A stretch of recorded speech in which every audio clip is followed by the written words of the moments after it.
Dicen en mi rancho, y dicen bien, que quien no conoce a Dios, a cualquier barbón se le hinca. Ya hemos visto en este espacio cómo la cultura está en la base de toda política. El problema es que entre esta maraña de símbolos, de ideas y de emociones, resulta sumamente complicado separar las narrativas verdaderas de las narrativas atractivas, distinguir entre las soluciones útiles y las soluciones fáciles, discernir entre los líderes competentes y los líderes carismáticos, elegir entre proyectos políticos con consecuencias reales y proyectos políticos que no pueden sino tener lugar en la imaginación. Curiosamente, nuestra época de hipertecnologización y sobreinformación está llena de superstición y desinformación. ¿Reacción natural ante el exceso o mera imbecilidad humana? No lo sé. El caso es que al lado del desarrollo a velocidad luz, no de una, sino de varias vacunas contra el pinche bicho chino, por parte de la más avanzada ciencia y tecnología biomédicas, tenemos un movimiento masivo y creciente de gente que ni siquiera cree en la vacunación como un bien objetivo y probado. Por no hablar de los abogados de terapias alternativas y los libertarios del cubrebocas. Junto con la internet, la Wikipedia y miles de millones de libros y publicaciones especializadas prácticamente a un clic de distancia, conviven las teorías de la conspiración más descerebradas y descabelladas posibles. Desde el financiamiento opaco y malévolo para destruir a la familia e imponer el neoliberalismo, decir que Stanley Kubrick filmó los alunizajes y que el diablo plantó fósiles y tentó a Charles Darwin para destantear a los creyentes,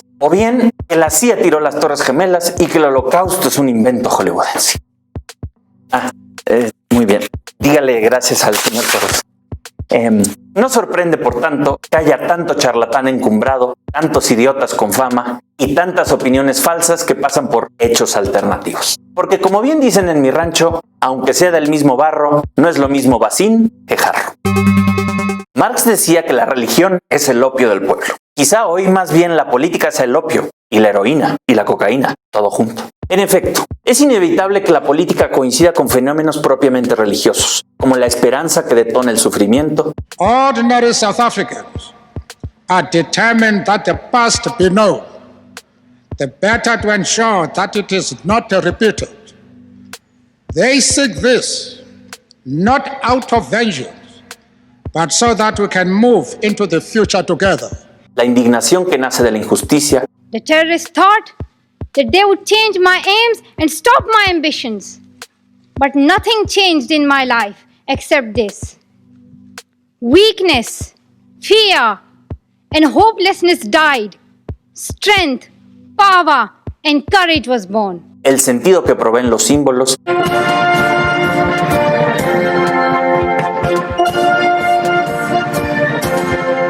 La pertenencia que nos da una narrativa mayor que nosotros mismos. Ask not what your country can do for you.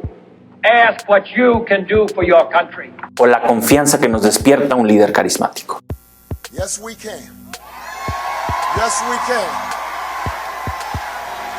Yes, we can. El problema es que hasta las religiones, las relativamente serias y sensatas por lo menos, tienen mecanismos para separar la paja del trigo y discernir entre las buenas y las malas ideas, ya sea mediante autoridades constituidas y científicos expertos, porque la teología es una ciencia y a quien diga lo contrario le voy a pegar con la suma teológica en la cabezota, o simple y llanamente por la criba del tiempo. Porque resulta que las tonterías suelen no ser longevas. Sin embargo, las religiones tienen siglos detrás y siglos por delante. Mientras que la política es más inmediata y le interesa este mundo, no el otro. La política no puede depender de auxilios sobrenaturales. En ella no hay milagros ni exorcismos. La política no lidia con santos ni ángeles, sino con seres humanos comunes y corrientes y alguno que otro demonio. La política se encarga de pavimentar calles y recolectar basura, no de infundir consuelo frente a la muerte ni velar por la salvación del alma. La política establece leyes positivas, no preceptos morales. Leyes que aplican lo mismo para la Virgen María que para Judas. Cuando Karl Marx habló de que la religión era el opio de los pueblos, en tanto cuento guajiro que los adormecía ante la injusticia y los engañaba con tal de mantenerlos sometidos, también dijo algo no tan famoso, pero no menos crucial, que había que hacer crítica de la religión antes que hacer crítica de la economía o la política, es decir, teología. Marx sabía que se necesita un método crítico especial para reconocer los ídolos, es decir, todo aquello que se toma por divino sin serlo y poder destruirlos. Porque así como hay creencias más verdaderas que otras y supersticiones más inofensivas que otras, no da igual un toque que una sobredosis.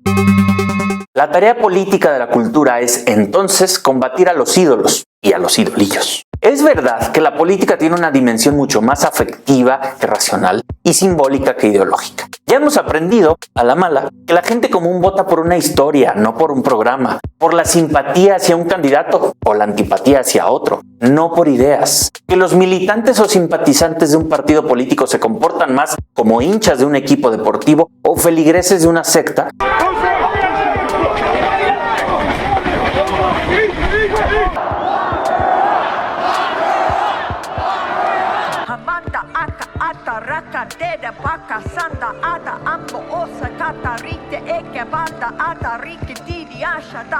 Que como agentes racionales que suman cuidadosamente pros y contras y sopesan sus intereses con las propuestas de un ideario institucional. Es por ello que parece jugarse tanto en la arena política. No es tanto el honor o deshonor de una figura mediática que ni conocemos pero nos simpatiza, sino nuestra identidad propia. Que nos digan liberal o conservador puede halagar o lastimar tanto como si nos dijeran guapo o gordo. Cuando no podemos enfrentarnos a alguien con ideas distintas a las nuestras, sin que lo consideremos como un peligroso hereje a ser llevado de vuelta al redil o excomulgado, ya valió madres. Cuando la política se vuelve religiosa al grado de que en ella se nos van nuestros valores más sagrados, el sentido más íntimo de nuestra existencia y el reconocimiento más crucial de nuestra identidad, ya no estamos hablando de creencias, sino de supersticiones. Nos hemos forjado ídolos endiosando aquello que no es ni puede ser un dios. No por nada hay ideologías políticas tan tóxicas como el peor fanatismo religioso, con falsos profetas, inquisidores implacables, liturgias sectarias y redentores de pacotilla, con lo que resulta imposible matizar, cuestionar, criticar de buena fe.